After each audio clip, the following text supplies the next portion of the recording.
Today on Everyday Injustice, we have Tony Messenger, a reporter for the St. Louis Post-Dispatch who is heavily focused on the issue of fines and fees and is the author of the recent book, Profit and Punishment: How America Criminalizes the Poor in the Name of Justice. Welcome.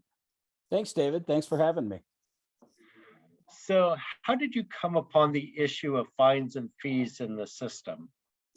Well, it sort of started with Ferguson in 2014. I was the editorial page of the St. Louis Post-Dispatch. I was the editorial page editor of the St. Louis Post-Dispatch when Michael Brown was killed on August 9th, 2014. And one of the things that we wrote about a lot on the editorial page at that time was some of the underlying angst in the protests coming from the fact that municipal courts in multiple municipalities throughout North St. Louis County were really nickel and diming poor Black people to death, just constantly trying to use their court system and their traffic system in particular as backdoor tax systems. And it was having devastating consequences on people's lives. They were constantly being jailed because they couldn't afford to pay, and then they would miss a hearing and get a warrant out for their arrest, and then they would be arrested and taken from one jail to another jail to another jail.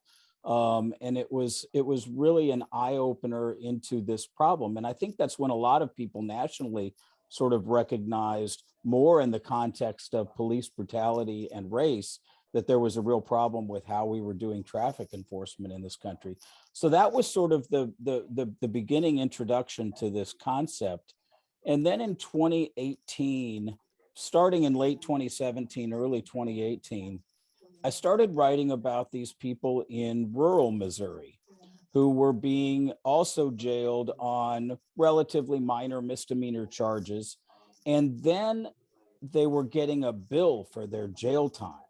And this just blew me away. And frankly, it continues to blow a lot of people away when they read my book and when I talk about this issue, that yes, a lot of jails in the United States of America, in counties all over the country, charge people after they come to jail, just like you get a bill, just like you were in a hotel. And then what happens, what's so devastating about our system is when people can't afford to pay that bill, they end up back in jail.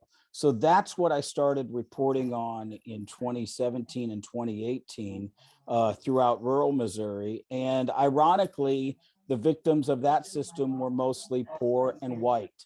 And I came to recognize that there is this dichotomy in our criminal justice system, and the unifying factor is that poor people are being abused.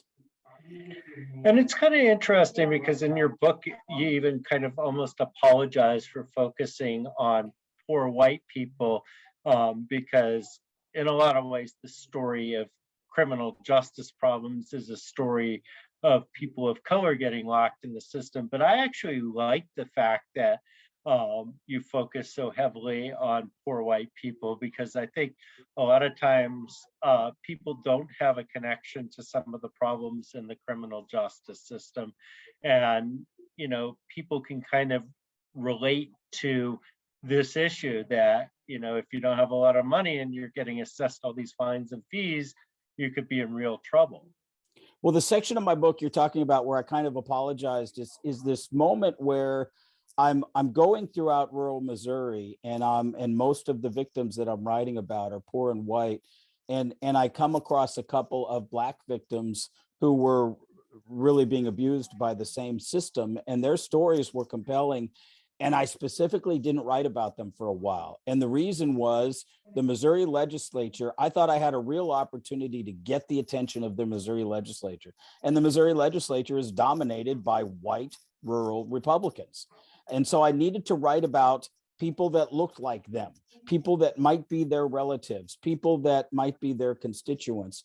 And it worked as a strategy. The legislature ended up getting engaged in the issue and ended up passing a law saying that it is illegal in the state of Missouri for judges to threaten people with jail time because they can't afford to pay their previous jail bill. So it worked, but I had some real residual guilt at the time because these other victims were just as important.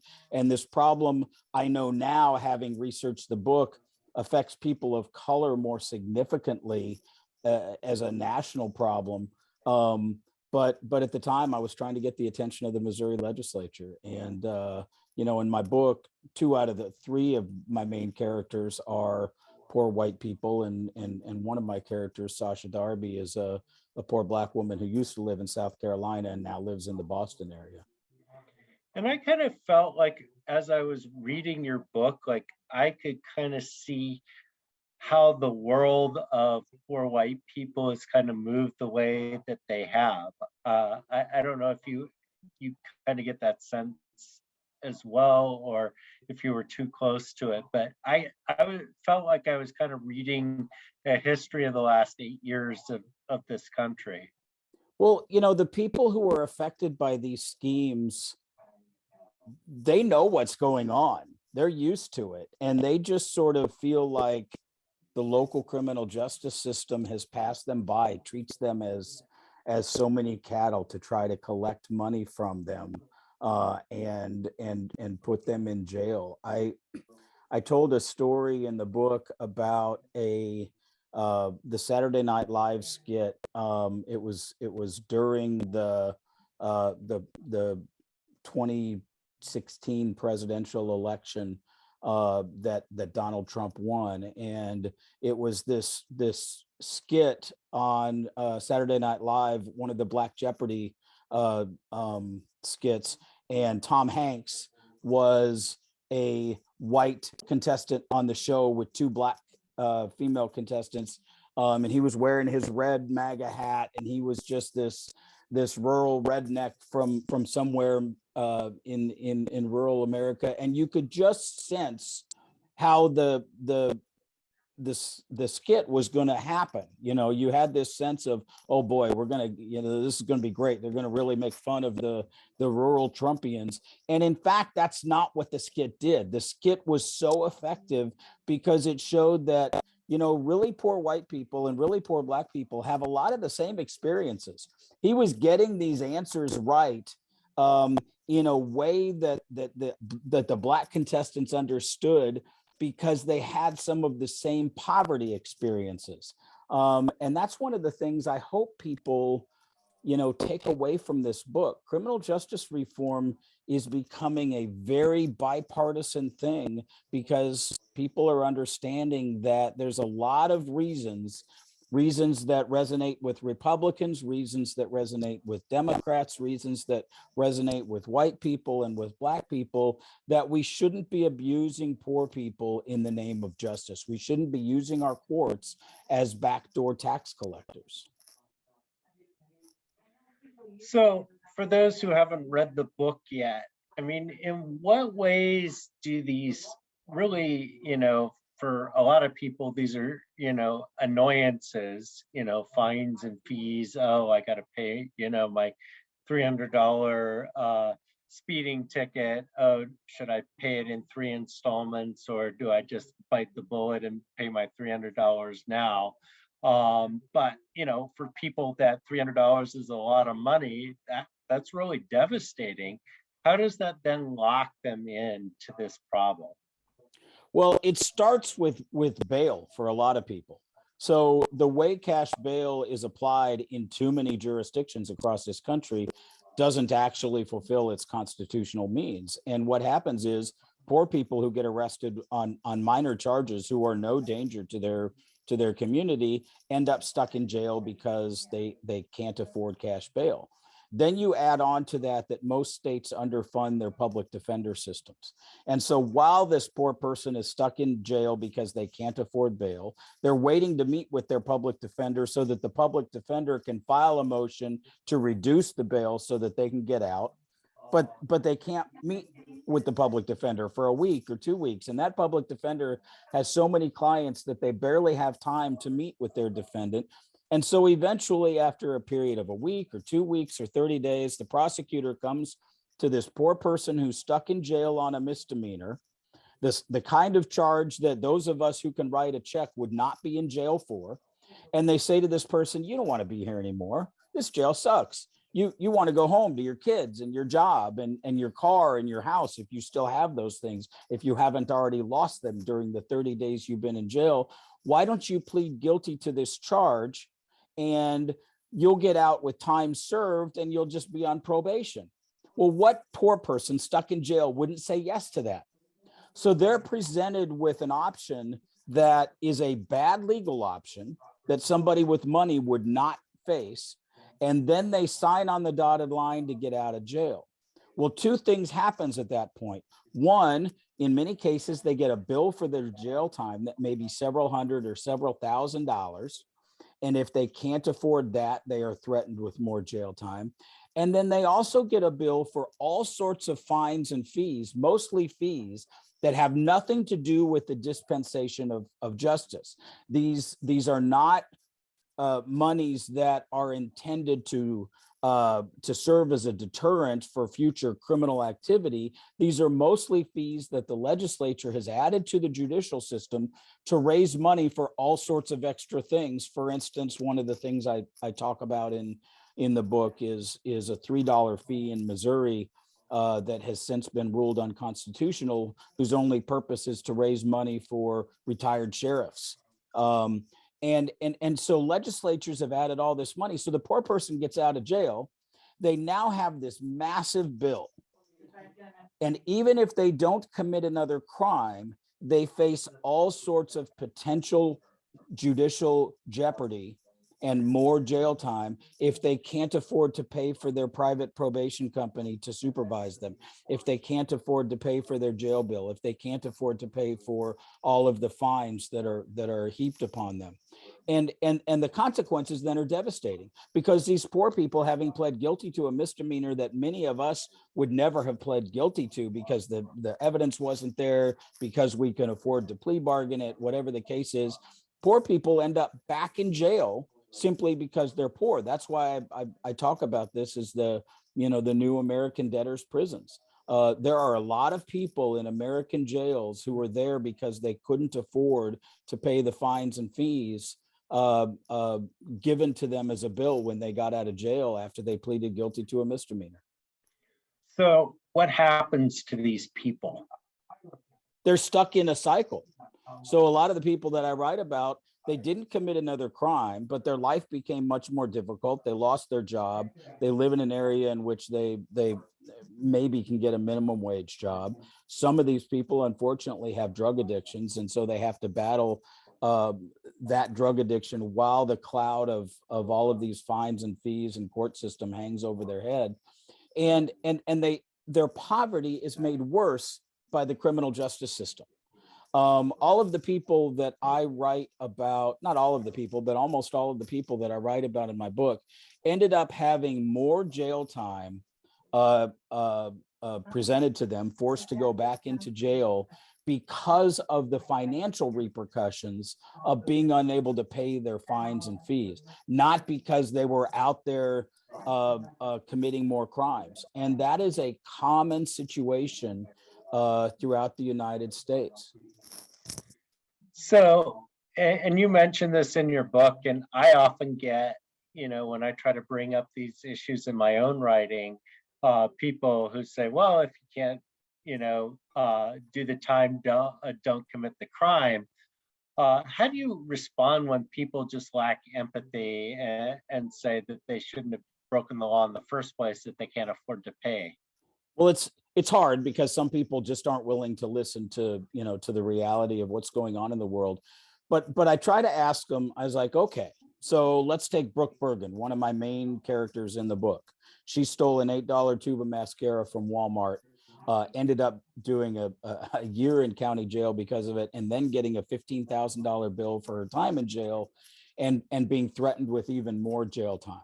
So I said, I will say to people when they write me, after I write about people like this, do you believe that the penalty for stealing an $8 tube of mascara should be the death penalty? Should we kill people? Should we give people the chair if they steal an $8 tube of mascara from a Walmart, which is a misdemeanor? And of course, they all say, oh, no, Tony, that's ridiculous. You're being ridiculous. And I say, okay, so we've established that within our criminal justice system, there should be a range of punishment. And people that do really bad things should get, harsher punishment, and people that do, minor things, small misdemeanors, shouldn't get serious punishment. So what happens if, is a year in jail enough, too much for, well, that seems like a lot. Okay. So what if somebody does their time? They fulfill the theory behind that statement. If you can't do the crime, don't do the, or if you can't do the time, don't do the crime. They did the crime, they did their time, they get out of jail. Shouldn't they be allowed an opportunity to come back into society and support their families and everything else? Is it reasonable that we should then punish them because they don't have $15,000 to pay for their jail? A jail that, by the way, is supported by a variety of other taxes. And eventually, when you get into that with folks, they come around. At least a lot of the folks that I've talked to over the last few years have, because I've been writing about this so much. And eventually they see the one character that they identify with, and they realize, oh, wow, boy, that happened to a nephew of mine. That's pretty unreasonable. I kind of see the point. I kind of see where you're going. The other thing that happens, and I write about this in the book too, that's important and complicated in our current political climate because we're so divided, is it's important to have people who care about this issue, who speak in a Republican tongue or speak in a Democratic tongue, who have some credibility within those realms, talk about the issue in the terms that they use.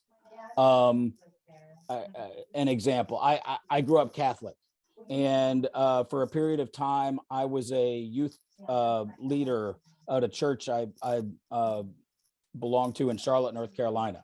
There aren't a lot of Catholics in Charlotte, North Carolina, and the youth group at our church did a thing with youth groups from other churches and synagogues in the area, most of whom were evangelical Christian denominations, where we went to each person's church and had the youth leader from that person's church talk about, what does baptism look like in our faith tradition? What does confirmation look like in our faith tradition? What does communion look like in our faith tradition? How do we sometimes talk about the same things but use different words? And it was a fascinating way for a bunch of people who grew up in different churches to understand how similar many of our faith traditions were, as compared to just always focusing on the differences. In criminal justice reform, it's important to have people from the ACLU or the Koch brothers who believe in these ideas, who believe in fixing the system so that poor people aren't abused, be able to go back to groups within their own political realm and talk about these things in terminology that their followers or fellow believers understand. Yeah, and that was kind of the point I was trying to make at the outset here of why I felt it was valuable to be covering the stories of poor white people, because we've already been kind of sensitized to the issues of people of color in the criminal justice system, at least some of us, and but you don't hear enough of the struggles that poor white people have, and you're right. I mean, being able to speak in that language gets a whole different audience all of a sudden. And you're meeting with these Republican leaders in the legislature in Missouri, and they're able to say, yeah, okay, these are my constituents, this is an important issue. Whereas, if you were talking about people in Ferguson facing the same problem, they might not have the same reaction. Yeah, and that's been the fascinating thing as I've continued to write about various elements of criminal justice reform over the last 3 or 4 years.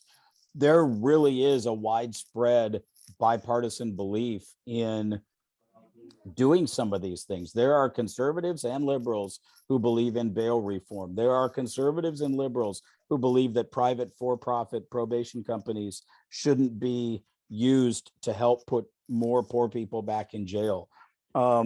There are white people and black people, conservatives and liberals, Republicans and Democrats, who believe that the courts should not be used as backdoor tax collectors.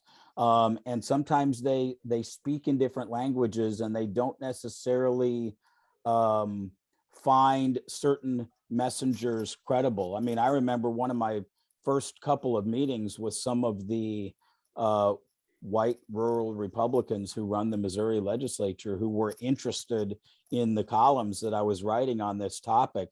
We had these very slow dances with each other, where we tried to develop enough trust to share the information so that they could pick my brain on what sort of legislation they thought they could pass in the legislature, and I could help introduce them to some of the people that were, that really understood the underlying issues. And it was complicated because in today's political environment, just the fact that, that I work for the newspaper that I do makes it hard for some people to trust me, or that somebody has an R behind their name or a D behind their name makes it hard for other people to trust them. And so, we had to go through that process of gaining a little bit of faith in each other so that we could do some serious work on these issues.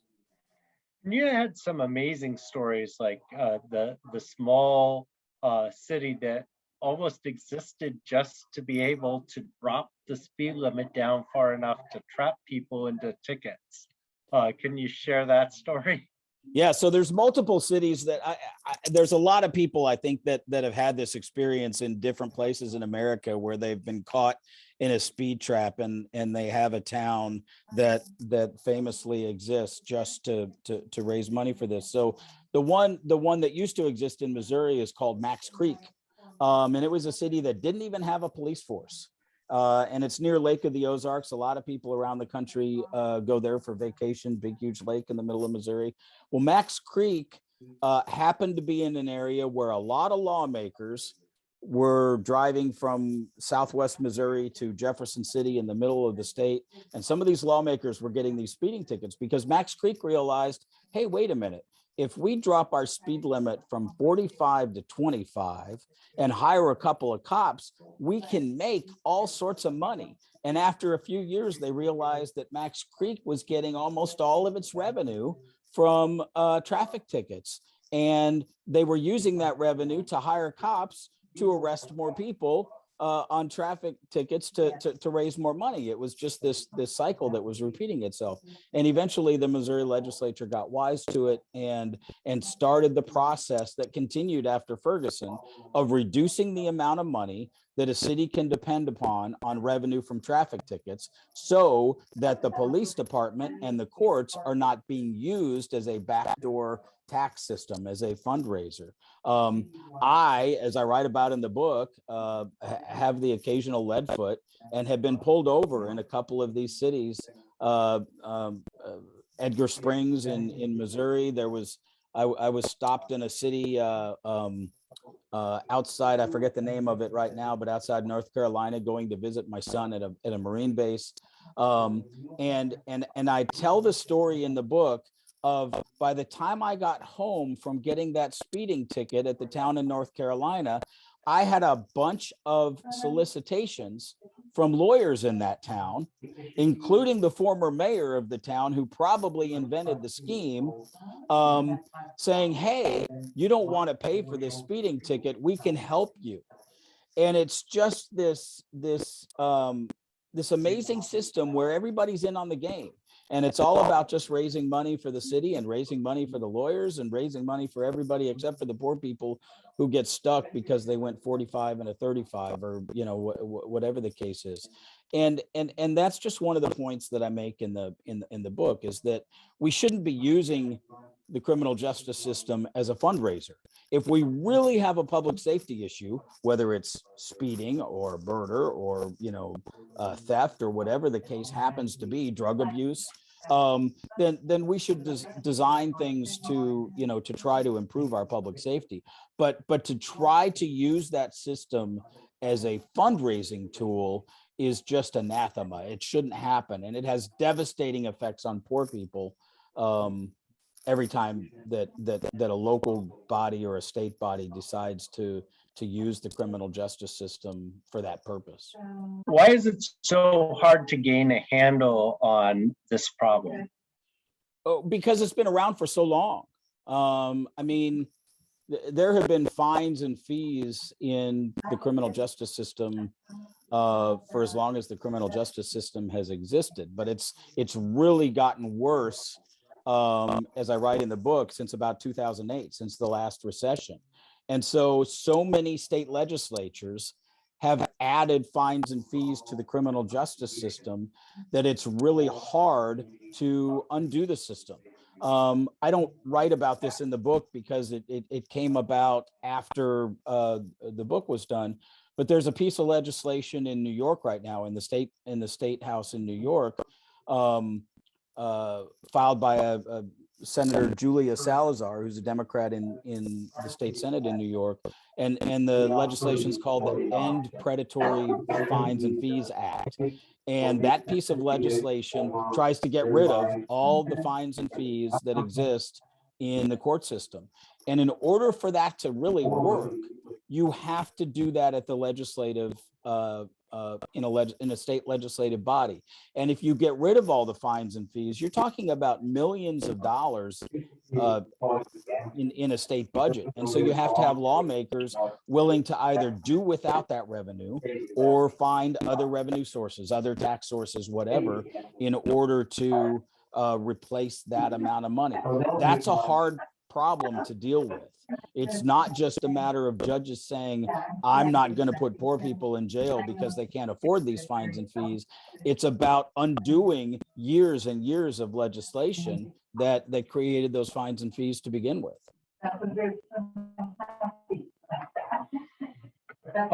And you've also talked about bail, and you mentioned it earlier. And one of the interesting things you cited was a study, I think it was out of Kentucky, where basically they found that the longer you're in custody pre-trial, the more likely that you are to recidivate, to commit more crimes, the harder it is to, when you get out, to get your job back. And so actually, contrary to what a lot of people think, if you're released pre-trial, the more likely you are to be able to, connect with your family and keep your job. And so that's kind of the opposite of the way most people think.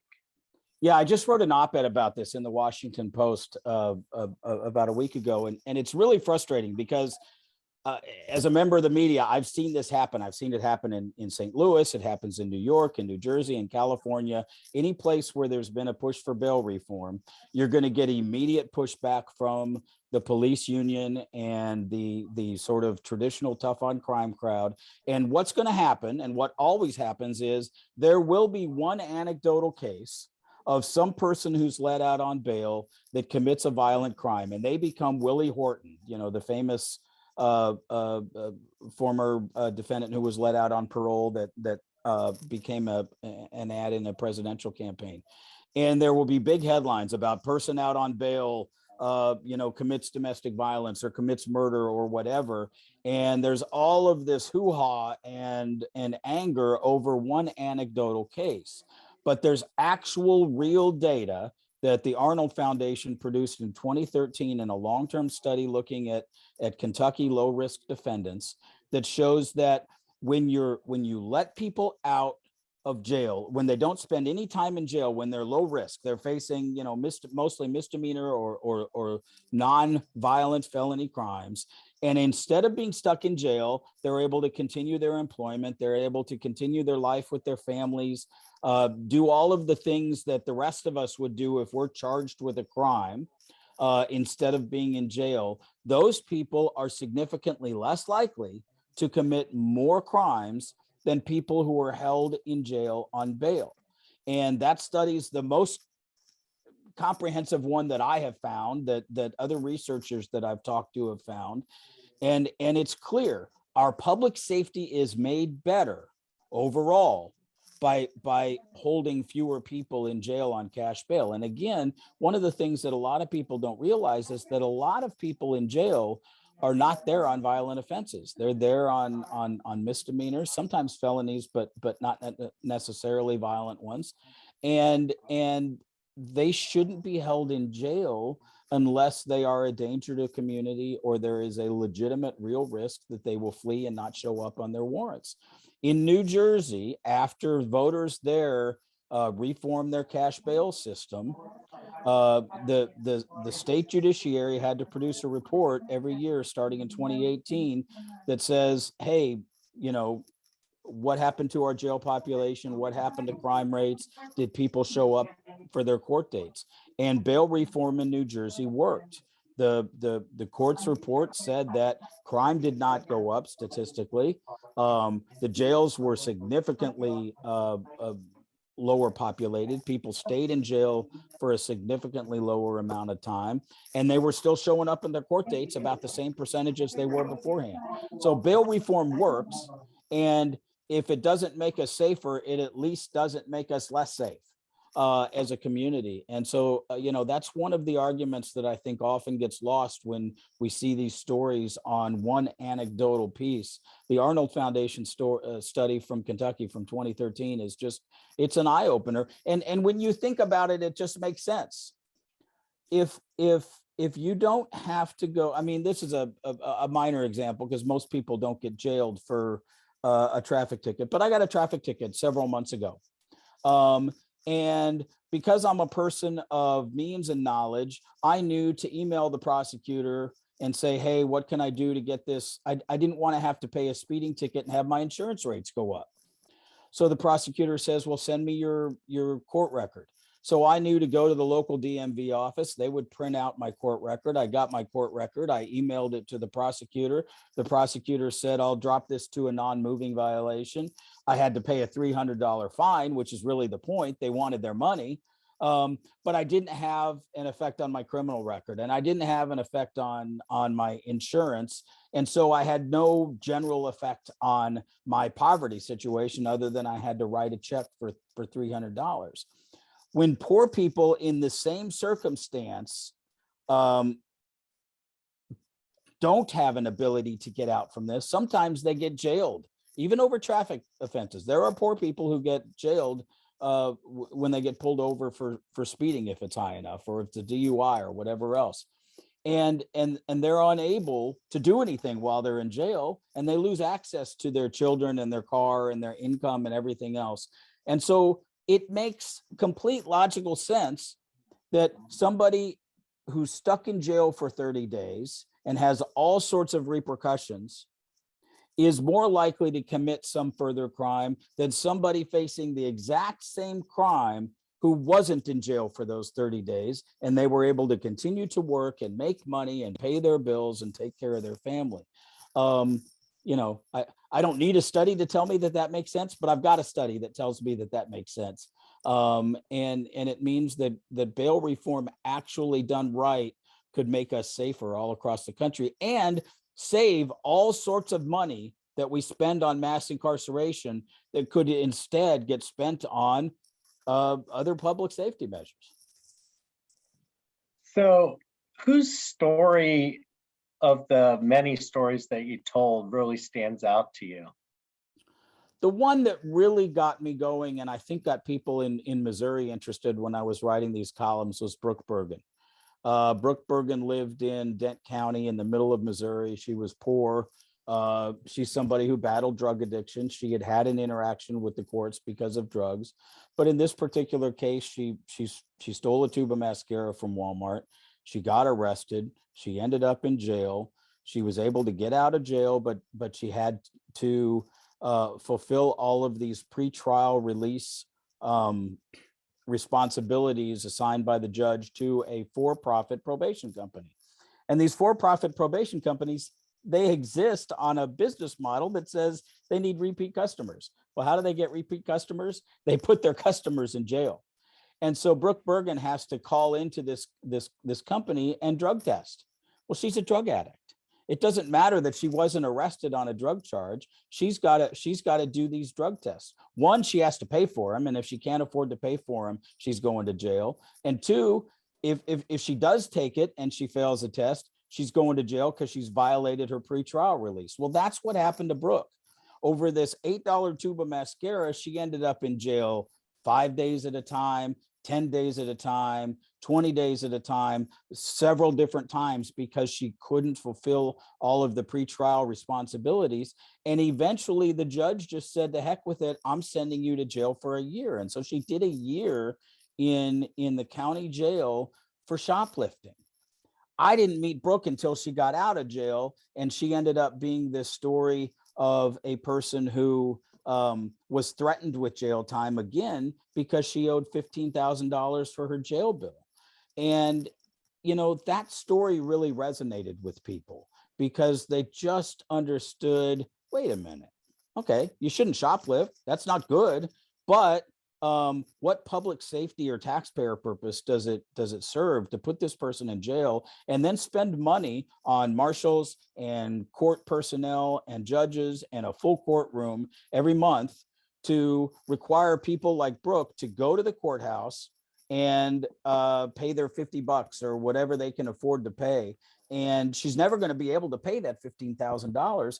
And so Brooke was tied to the system forever. And so she did her crime, she did her time, but she still had to come to court month after month. And I went to the court in Dent County, and it's the whole court is full of people just like Brooke who are basically there to pay the judge their money. And what a waste of time and energy and public resources. So how do we solve this problem?